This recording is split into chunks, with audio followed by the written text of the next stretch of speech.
Hi, ladies and gentlemen. My name is Arron Finnon, and I am here to talk to you about false positive abuse to enumerate IPS devices. Let's just get it kicked off, shall we? Thank you very much for joining us. I'm sure that you're missing lunch, which is awesome, because I know I am. But a little bit about me. I'm Arron Finnon. I work for a company called Activity Information Management.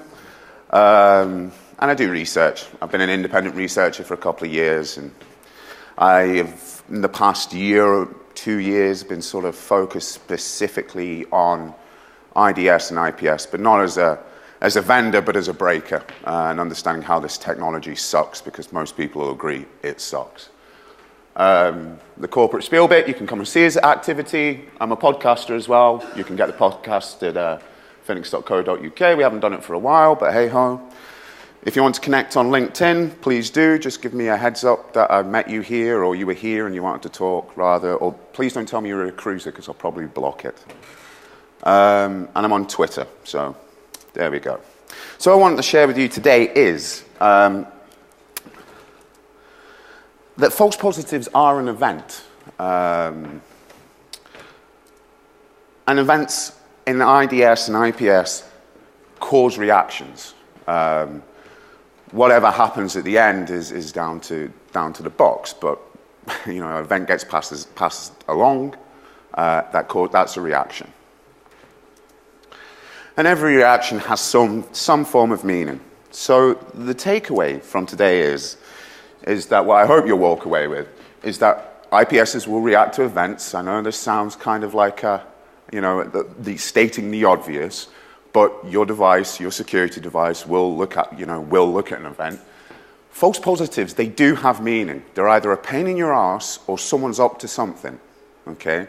So when you're rubbing this rule out because it's giving you too many false positives, you need to be sure that either it's not someone being malicious, because there's lots of stories of, yeah, we got an alert. I think Jason mentioned something similar. You get an alert, you go, oh, this makes no sense to me. And then 3 or 4 months down the line after you've got a breach, you go, oh, right, yeah, now it has context. Now I know it wasn't a false positive. If you could bottle hindsight, you'd be millionaires. Detecting an IPS is actually relatively simple because of its inline nature. Detecting IDS is inherently hard because it's passive. And signatures, whatever way we write it up, I'm sure people will tell you that signatures are dead and patterns are dead, blah, blah, blah, blah, blah, but we'll always see them in IDSs. That's the way it works. There's no other way around it. And signatures, they either live and die by their logic. I will show you some ridiculously stupid signatures that are incredibly trivial for us to set off. And in most times, you can write a rule that is incredibly hard to trigger off with false positives and actually does its job. But it's much like any form of development. You know, if you do a quick POC code, it's going to break at some point. If you sit down and develop something properly, it's going to work a little bit longer. So, that's what I hope that you'll walk away with today. And I've got something at the end that I want to share with you guys as well. So, setting the scene. I was fortunate enough to speak at Berlin Sides at Christmas there. And I was talking about, while I was there, I was, funny enough, talking about a signature rule that's absolutely crazy and only detects MSO867 in snort. And I didn't think it was on purpose, blah, blah, blah, blah, blah. And during this time, I discovered some strange, very well-known snort rules that cause false positives. And I said on stage, you know what would be really funny? If you got one of these false positives and stuck it in your email signature, your snort administrator would be really peeved every time you went and checked your mail on webmail, because this string would be there and ding, ding, ding, ding, alarm goes off. And hopefully they would rub them out and write something a little bit better. So this gentleman, good, cool guy, Pixel Phil, did exactly that. And the email didn't get delivered. A number of times the email didn't get delivered. That wasn't exactly what I was thinking would happen. I expected an alert to be generated, but I didn't expect it to be dropped. Certainly because the metadata, if anyone has dealt with, how many of you guys have dealt with like snort in line? Okay, so you'll know that it's got metadata that tells it to drop or not to drop, and alert, and so on and so forth. This particular rule doesn't have that part of the metadata. I think 1394 is basically 16 A's. I'll show you an example of it in a minute. Why do you think Snort wrote a rule that was 16 A's long? Buffer overflow, because we all code with A's. That's all the bad guys use A's and C's. So, Phoenix pro tip of the day, if you are writing buffer overflows, use Z, you'll probably get through most of the IPSs. But hey ho, that's just academic POC for you. And they've got a great set of rules. They actually started off, I think, with 12 C's, made a number of revisions of that, and then went and made 16 A's and made a number of revisions of that. You would have thought somewhere along the line they may have said we should put some B's in there and some D's in there and so on and so forth. They didn't. So you've got 24 other letters that you can have a margin of success without tripping off this alarm. But this is an interesting sort of problem. This is the typical of the signature that I was talking about. I know I've just walked into the bad light and the video guy's going to shoot me with a Nerf gun. I'm really sorry. But this triggers off alerts in Snort if you don't comment it out. And I imagine a lot of people will comment that out. And they started off with this, and as I said, they went for A's afterwards, and it doesn't make any sense. And what I said, stick that in your email signature, blah, blah, blah, blah, blah. So, I was speaking to Phil about this because I was interested in why it was dropping, because in that there is no metadata that says drop. And I was like, what is going on? Why is this happening? And it was, I think, host EU or something like this that were using it.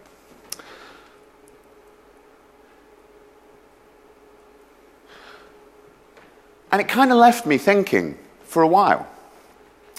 And of course, then it dawned on me. It wasn't Snort that we were picking up.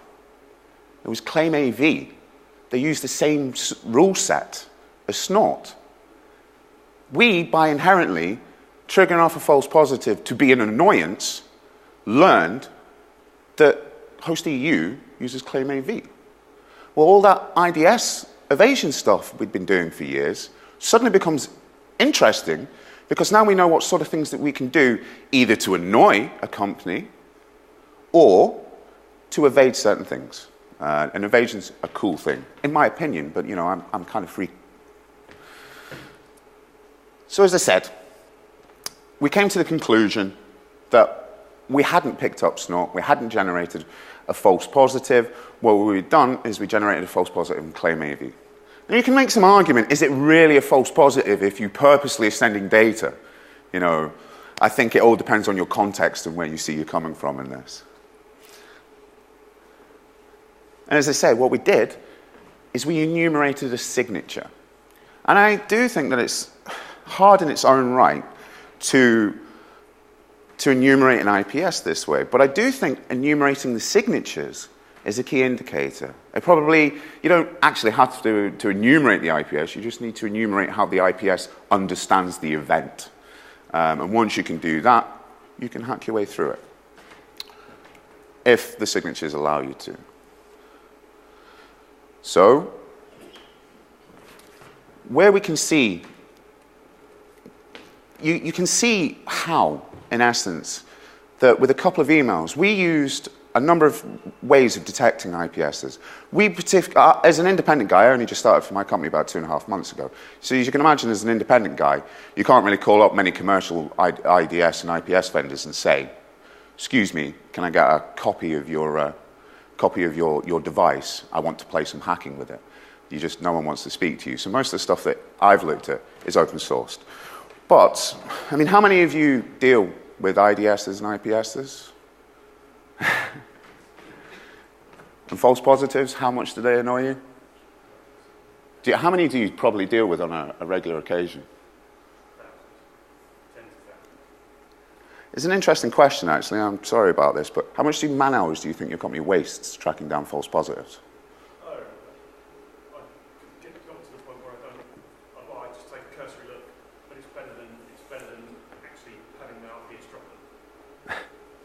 because I want to actually take a look at them. I don't want to just hide the rule and forget about it, because that's dangerous. How many other people actually analyze it like this gentleman here? Only if it correlates to another event, so like an AV alert on desktop or something, that sounds like it might correlate with the hits. Some context to it, basically. Yeah, without context. Yeah, absolutely.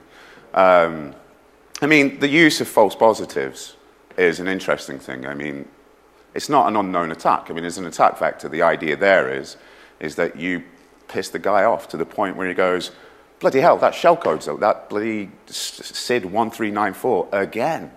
You know, I've got 20,000 alerts in here.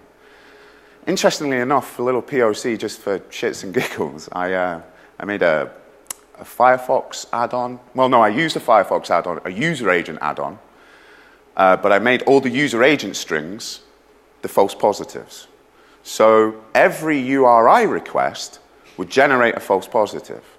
So when you go off to like Facebook and you pull down all these scripts and pictures and all of this crap, every single one of those causes an alert. So literally just open up Facebook, I think I got 60 odd false positives. Now, you can imagine that someone would be thinking I'm a proper dick at this point, you know what I mean? But the profit here is that there's two issues, and maybe we can debate about this a little bit more. When you trigger off false positives like this, A, we could be detecting stuff and trying to work out your posture, because whatever happens, you react to something, indicates something. You know, we are in control of data going in and what happens back. I mean, an attacker has a level of control that inherently, I think Jason said this yesterday, the news is that you need to do the internet, business needs to do that. That means you're going to get threats, and if you want to react to those threats, there is a potential that someone could be using your reaction to say, well, they responded to that, so there is a dedicated security team that looks at false positives, let's go back. It's an enumeration process, almost a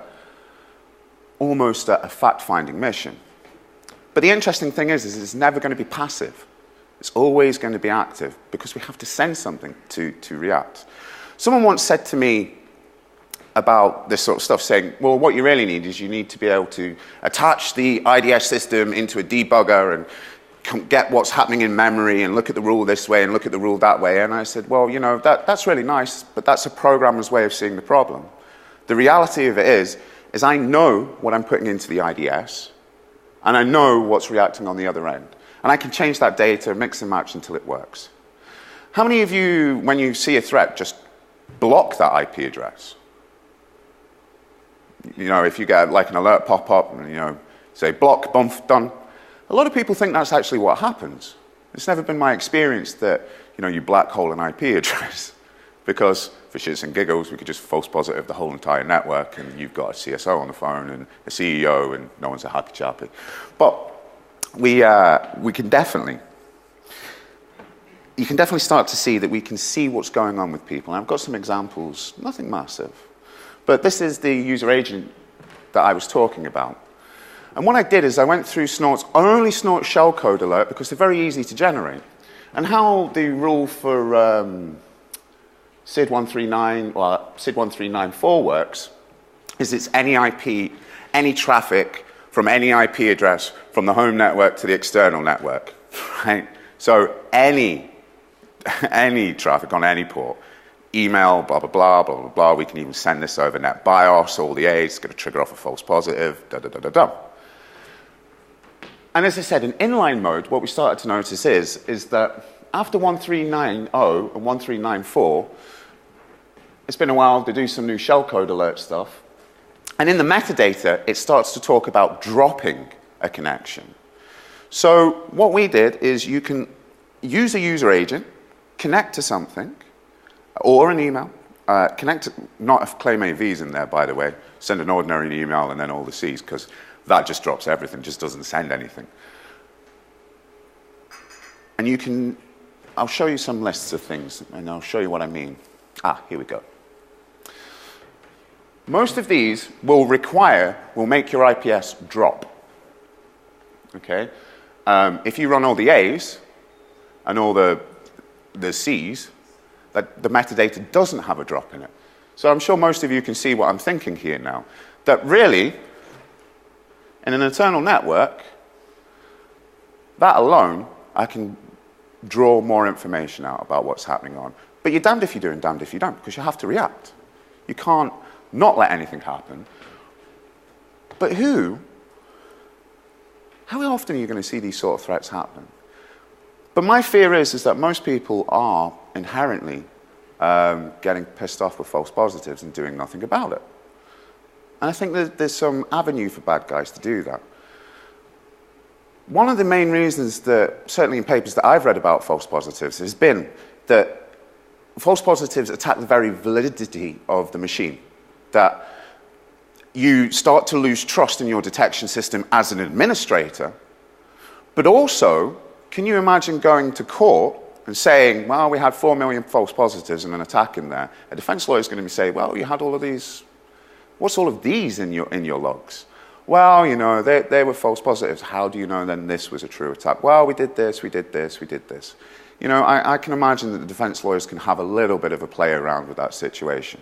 And that gives a headache for you guys and more man hours to try and get to the bottom of what's going on. And it's interesting, very much so. But the real question is, when we're doing stuff like that, is it really a false positive? Or are we really, is it really a true positive? Are we a threat? And I think, ultimately, I don't think I've got an answer to that. I think that's an answer that you have to take on board in your administration. Is it someone that's just being a dick for being a dick's sake? Are they trying to profile something? Or are they trying to trick your IDS system by, almost first point detection? We maybe have a web injection command on an application. We'll put in all the A's as our user agent. Will your detection system stop reporting once it reports its threat and misses in the stream the real threat? And this is nothing new there. This is old business. But I don't see anything that's changed, anything that's fixing that problem. I mean, we're still getting, what do you say, you're in the thousands a day in detection systems. And massively, massively a pain in the ass.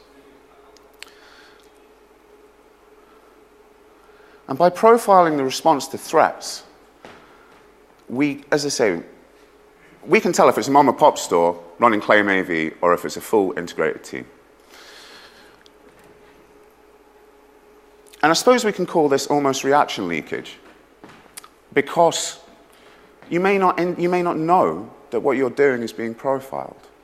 And if we think about some of the things that we can do, so I have a number of PCAP files that are probably about 300 or 400 that are specifically designed for false positives. I don't have any threats in them whatsoever at all, that they are just user agent switches and so on and so forth, or what we would typically call a threat. And we can send out a number of packets and see what causes things to happen to us. Of course, you run the risk of doing this if A, setting the alarm bells off, and B, making sure that you're being almost like a radar, do you know what I mean? A sonar sending out an active ping.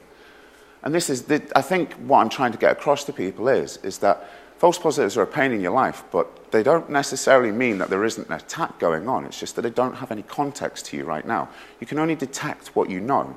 And if you can only detect what's really on the wire. You can use a hybrid mix.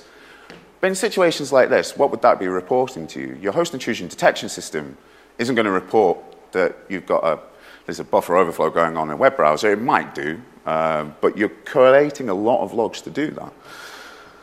I mean, there is no other way around it. I mean, what do you guys do to mitigate these sort of threats? Do you guys just give up after a while and just say, okay, we're going to accept some risk? I mean, when's enough's enough? I mean, you can't stop forever. You can't chase forever. But, I mean, we've used it to detect. A great example is, I know someone who's got one of those, those Google Mail accounts. They've got their own domain name and Google looks after it. And I sent a PCAP file of MSO867, okay, just showing an evasion technique in it. I got an email back from Google, bearing in mind I was the sender, telling me, we've dropped it. Thanks very much. They told me they thought I was the threat, and informed me that they dropped the packet. I was interested because A, it's a PCAP file. It's not binary data. It's not MSO867. It's a recording. And then, you know, so straight away, just by a PCAP file, I've enumerated that Google is in place. Playing about a little bit more, I put it in a zip file, put a password on it. Google dropped it as well. That's interesting. And now I know, okay, so compression evasion techniques are not working there either. Interestingly enough, I changed the extension file to .txt and it went straight through. Now, call me old-fashioned, but having a zip that's 1.4 meg is probably not too surprising. But having a text file that's 1.4 meg with binary data in it might be a little bit more worrying because you're definitely up to something. Now, in essence, we could call that evasion, you know, a file extension evasion. But we gauged a lot just by triggering off a false positive. We were in control of that. But I don't understand why Google are telling me that. And it doesn't make any sense to me. I would have thought it would have been more important to tell the owner of that email address, we think you're being attacked. That's the one thing they didn't do. Makes no sense to me. It took me ages. It didn't take me ages. It took me 3 attempts because I thought, nah, I'll stick a password on it. And yeah, Google can just go and suck my left nut, basically. And no, apparently not. I changed the file name. I thought maybe because it's got MSO867 as the file name, maybe that's what it is. And I just changed it to, you know, the person's name. Same thing. So Google, in some ways, are examining the PCAP file and saying, ooh, what's going on? But as I said, I changed it to a TXT format, no problems at all. Who's got Google? Who does that with their own domain names in Google? No, have some fun. Use your corporate one, though, because it'll not tell you on your own one, which sucks. This is the other thing is why this doesn't work on IDSs is that at least with an IPS we get a reaction to gauge the reaction. You can't do that with an IDS because it's passive. But, you know, there is people, the homebrew sort of mix that takes alerts from IDSs and use IP tables and da-da-da-da-da. You're likely to get your ass blocked there. But even still, that'll enable you to say they're using a snort rule set. Okay, so we know that whatever we do, make sure that all our buffer overflows don't have any A's or C's in it. We just use Z. And our buffer overflows will probably be fine for another 20 years. And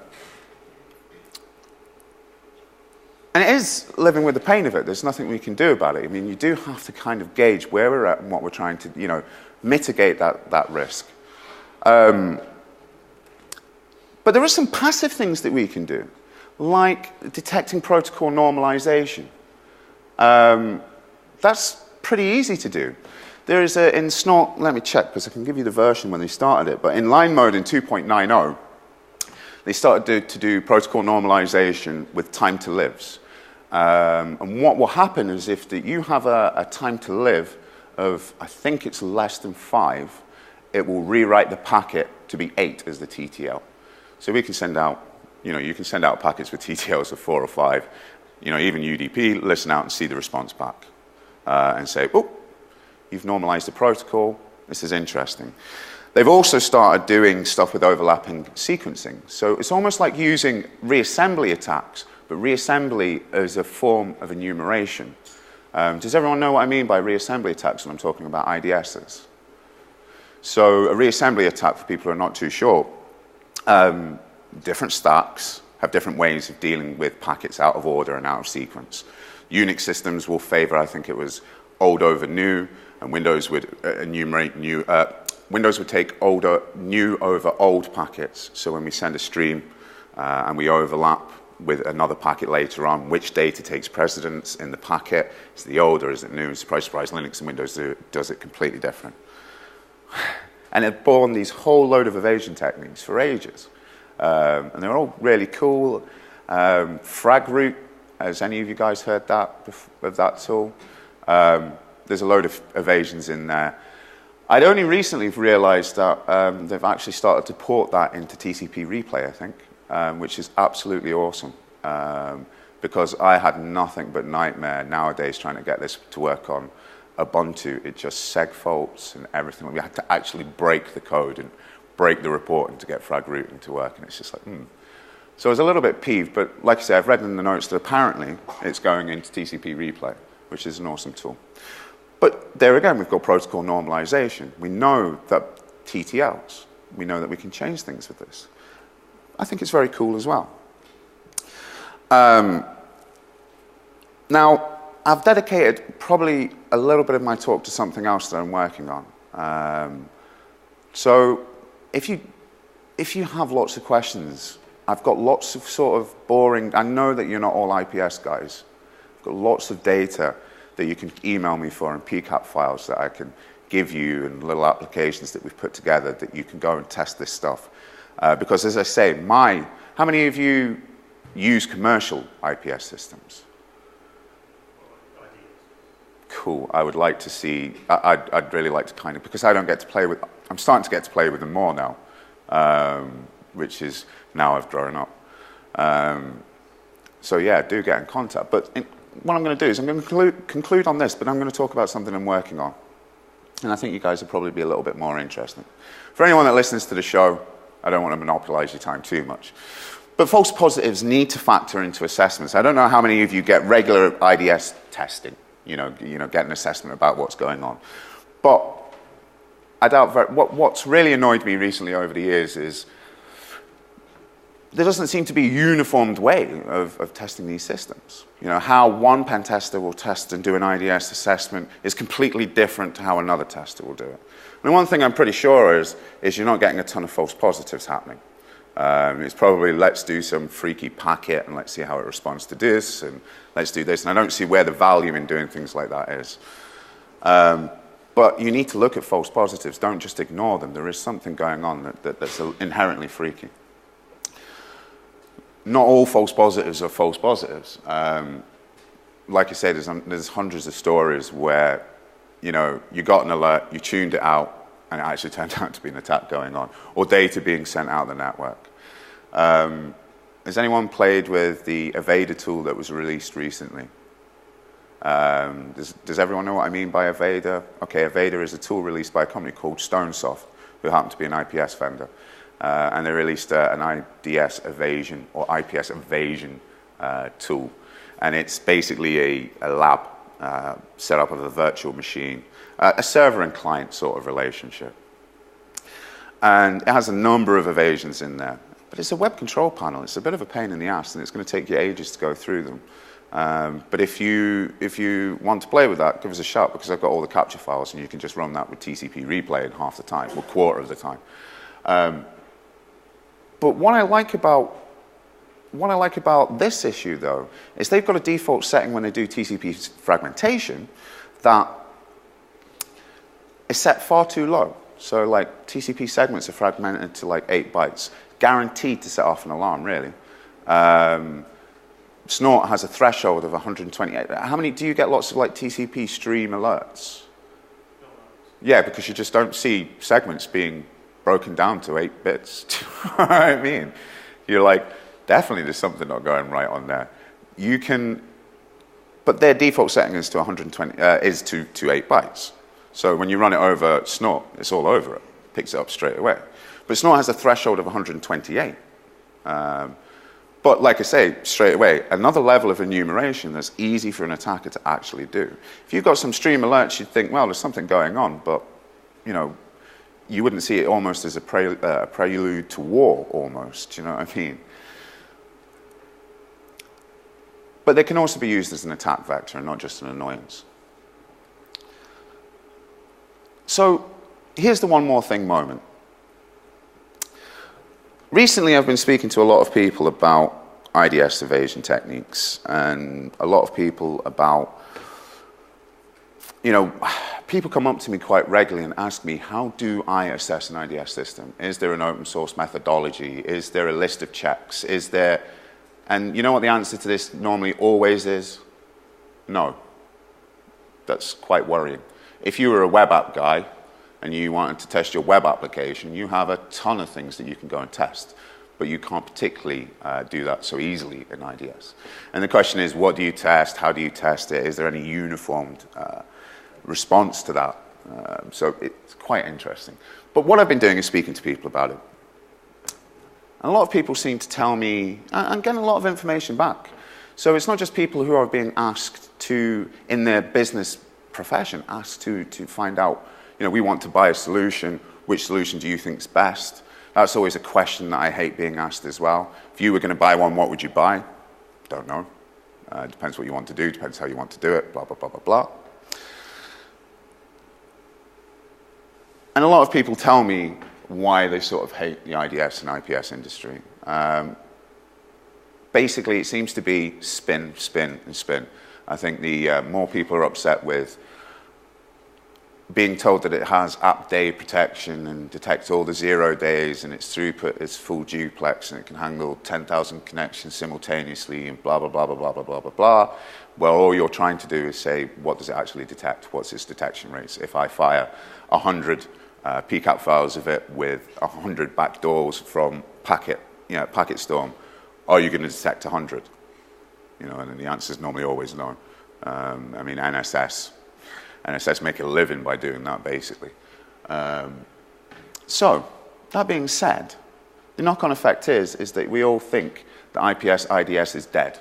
I've heard that a number of times. And it kind of plays into the terminology of people, because what did we end up by saying it was dead? We ended up with next-gen firewalls, next-gen IDS, next-gen UTM, or whatever the three-letter acronym is going to be again. All we need to do is answer what is its detection rates. So enough's enough. Like I say, we've talked about there isn't any information out there. There isn't an open source methodology guide. There isn't anyone that's talking about detection rates. There isn't any of that going on. There is purely kind of in the sphere of the vendors. I'm not saying all vendors are bad by any stretch of the imagination. You can make your own decision up on that. It's not for my place to tell you that. But enough's enough. So a few of us have been talking about starting an OWASP-like organization, an independent group of testers that, much like OWASP, that can sit down and work on making an open source methodology freely available to download with tests. Not particularly how things are tested, but what you should be looking out for. And as I say, how many of you have looked for testing methodologies, open source or not? How many of you have looked on Google for testing methodologies for IDSs? No one's ever gone for one, because I haven't managed to find one, open sourced or not. I can find companies that do tests. There isn't a huge amount of those, to be honest with you, but I can't find anything. I think Breaking Point has one, but you have to register to download it, and I think it's back from 2000 and whenever. It's old. It's not easy to get a hold of. And it does surprise me that we have these multi-million-pound industry, and yet none of us have got a situation. So this is where OSNIF comes into place. One of the other interesting ideas that have come about, and people have spoke to us about, is the idea of an OWASP top 5. Well, the famous thing of OWASP is the OWASP top 10. I'm sure you get pissed off of companies selling you their OWASP top 10, and it's not something that I want to see in the IDS world. But what would be good is, and everyone I've spoken to has been pretty supportive of this idea, is producing an OSNIF top 5 and letting it grow with time to 10. But speaking to people on the ground and saying, what would be your 5 things that when you're looking at IDS that you're worried about? Is false positives up there? Is misconfiguration up there? Is, protocol normalization up there? What is it that you think you need to look at? And if you're not, a lot of people seem to be behind this idea. So we're hoping to produce something like this. And in a context for us as well, as companies, it gives us something to test for. And it also gives a chance for us to go back. We can roll something out like this out pretty quickly, to be honest with you. But some of the criticisms you get about the top 10 for OWASP is that it's someone's decision at the end of the day. It's not almost democratically elected or anything like that. And that situation we're always going to have at the beginning of setting up an organization like that. There's no way around it. So I think we just have to accept that we start off with 5 and let over time evolve. Because my fear is if you started off with 10, you would force 10 things into the pot that might not make any sense at all or might not be right. But what I'm hoping this does is enable you to go back to management and say, look, we do well on this, we do well on this, we do well on this, but we suck at looking at, invisible traffic like encryption. We have nothing in place to deal with this here or this here, and that's what we're hoping.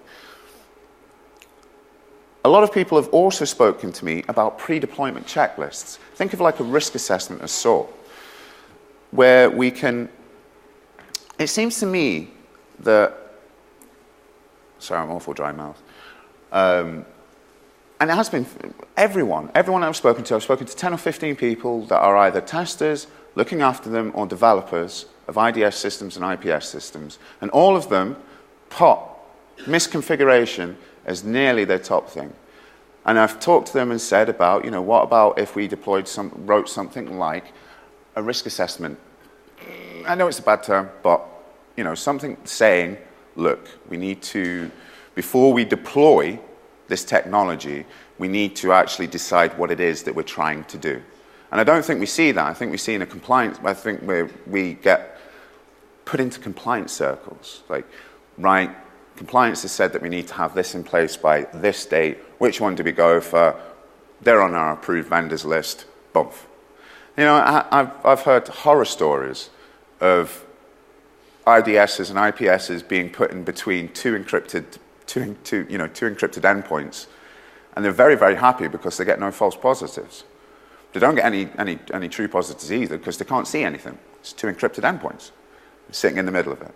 And I think that we need to have a document that you can go back and say, look, you can't put it here, this is the issue, and this is the issue. And a lot of people seem to agree with it. But as we can see, a lot of people have talked about deployment guides as well. How do I maintain and manage this piece of technology that I have to have? A lot of it is for compliance reasons. Some people have it for compliance, some people have it because they want to defend. And I think you need to kind of make that decision yourself. Am I doing this to fulfill my PCI requirements? Am I doing it because I'm generally worried about bad guys getting onto the network? And I think people that look after it are probably generally concerned about bad guys getting on the network. And I think people that sign off on it, are probably more interested in signing off. So I'm hoping that some tools and some documents like this will help make your jobs easier rather than harder. But one thing I'm guaranteeing is that everyone that I've spoken to is concerned about misconfiguration issues. Like, do we have stupid rules that trigger off false positives that aren't worth it, that actually cost us money in chasing down? Even if we did some barroom maths on it and say, it takes us 4 hours to chase down, 4 man-hours to chase down a false positive because, someone's got a buggy application on the network that's segmented its packets this way. Do we, it costs us £250 a man-hour. That's, £1,000 that we lost. We deal with this amount to do per day, X, Y, and Z. It costs us this amount of money. I think we can get some leverage there. But a lot of people are concerned about misconfiguration. But the one thing that I'm really concerned about, and a lot of people have spoken to me and agreed about this, is that a methodology should be about a documentation. Shouldn't tell you how to test something, or it should tell you how to test something, but it shouldn't tell you what tool to use. It shouldn't be, you can only test with this with open source tool, or otherwise you're not complying to open source standards. Really? Because that's not, in my opinion, it's not the place where a document should be doing that. And plus, I think as an organization, it's your choice to say, do we invest X, Y, and Z in man-hours to test something this way, or do we pay a company with a proprietary piece of software, as long as, and for half the amount of time, as long as we get this tested for, as long as we get encryption attacks tested against us? Do we invest your time in doing that? What I'd like to do is, I'd like you guys to have a think for me about, certainly you guys that are looking after it, but your experience of living, any of you who've got like OWASP experience, because I'm also interested in how you set up an independent organization. Because it seems to me if you fuck that bit up, there's going to be problems along the line. But you guys, y'all that look after them, I would be really interested in getting your feedback on what you think is important, what we should be looking for. I mean, would it not be nice if we had an independent organization like OWASP that can turn around to vendors and say, you know, it's great that you said this, but our members are saying that they're not interested in this. They want to know about this issue and how you guys are going to manage that. What is great with the testing methodology is that if we work on that as a collective, we all have a lot of experience that we can go back and do something important with. But I think we need to be a little bit more scientific in how we test. And I don't think that that's happening at the moment. Because if we had a set of captures that we ran to recreate our experiments, we could actually just send that to a vendor and say, we expected you to react this way, but you didn't. Have we configured it wrong, or is there some flaw in the system? And that's not really happening. And that's what I'm hoping, that we can get an organization together. At the moment, there's probably about 10 people who are seriously interested in moving together and making this happen. And I would hope that maybe today, after talking to a few of you guys, we could add to that number. I'm hoping we'll get a mailing list. My company has said that they're happy to donate some of my time and a couple of bits of resources to making this happen, which is cool, I think. That's got to be one of my favorite awkward hug pictures. It must be narcissistic. Did anyone see the one with Tomas that Jason did? Yeah. I'm very worried where your finger was, Jason. I was clenching my fist when it was taken. Yeah. Mm. That's the story. This one time in band camp. So has anyone got any, please have questions, debates, thoughts, ideas about OSNF, or how we can, or ideas about how you can manage with false positive abuse?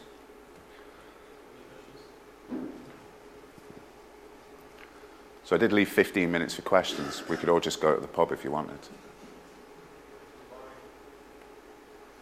I can't hear you, man. Yeah, I'll stick it on IO Actors, but... I mean, is it fair to suggest that those that look after the system, how many times have you had to deal with misconfiguration issues? Am I right in saying that something that had a top 5 misconfiguration should be... I don't think the top 5 should be weighted. I don't think it's, you know, this is number 1, this is number 2, number 3, number 4, number 5. I think they should all be... I also think you bring up a good point, because people get those IDS alerts, and if they don't configure them properly and they don't eliminate the false positives, then they stop looking at the alert, and you get that false sense of security. It's like, well, those are things, and you start blending in, and it's like, you know, people always ask for ID with a credit card. Yeah. No one ever looks at the ID, but it's just that I've got to check that box. I have to look at that. And it just blurs in. So I think it's really good. It's like that we have to start looking at the false positives. Why are there false positives? There should only be things that you want to look at on your IDS system. It shouldn't be any false positives just to be there to generate. I mean, the knock-on positive from doing something like this is that, for starters, you go and do a risk assessment almost about right, we've gotten alerts, we don't understand why they've happened, and it turns out that we're actually running a load of signatures that are taking up processing power and buffering and blah, blah, blah, that we don't have on our network. You know, we don't have this technology in place, so that's why it's alerting off. It's mistaking this for that. That's not happening. We've got captures, we've spent time, we've got to the bottom of it. But this is sitting in RAM and being analyzed. We could probably make our detection system a little bit better by tuning it. You know, when they do the tuning sort of issues, if anyone, has anyone ever seen the NSS testing reports that they do with IDSs and IPSs?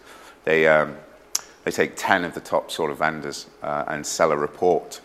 It's vendor neutral, but they sell a report, and if you're the person that wants to buy the document, I think it's $3,000 or $4,000 or something, which is really small change if you're going to go and spend £250,000 on detection systems. You want to go and see it actually does a job.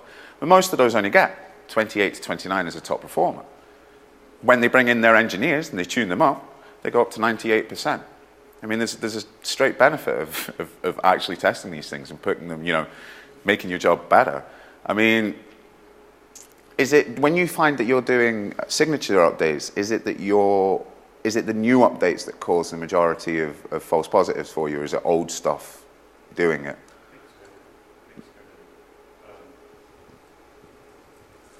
A lot of it is just... Sorry, mix of everything. A lot of it is just stupid rules in there. And because the model we've got is that we're accepting updates from effectively Snort. It's source file, but it's effectively Snort.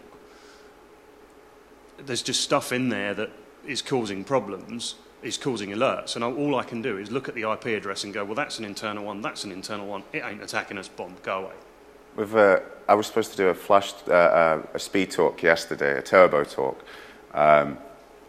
You know how awesome 44Con are with scheduling this year. They scheduled me to do a turbo talk while I was on a plane flying in from Austria. If I seem a little bit dazed and confused at the moment, it's because I've done 2 conferences in the past 48 hours. And, you know, yesterday I had no sleep, left at 5 o'clock in the morning. They all spoke German. By the time my day ended, everyone spoke English. That was my day.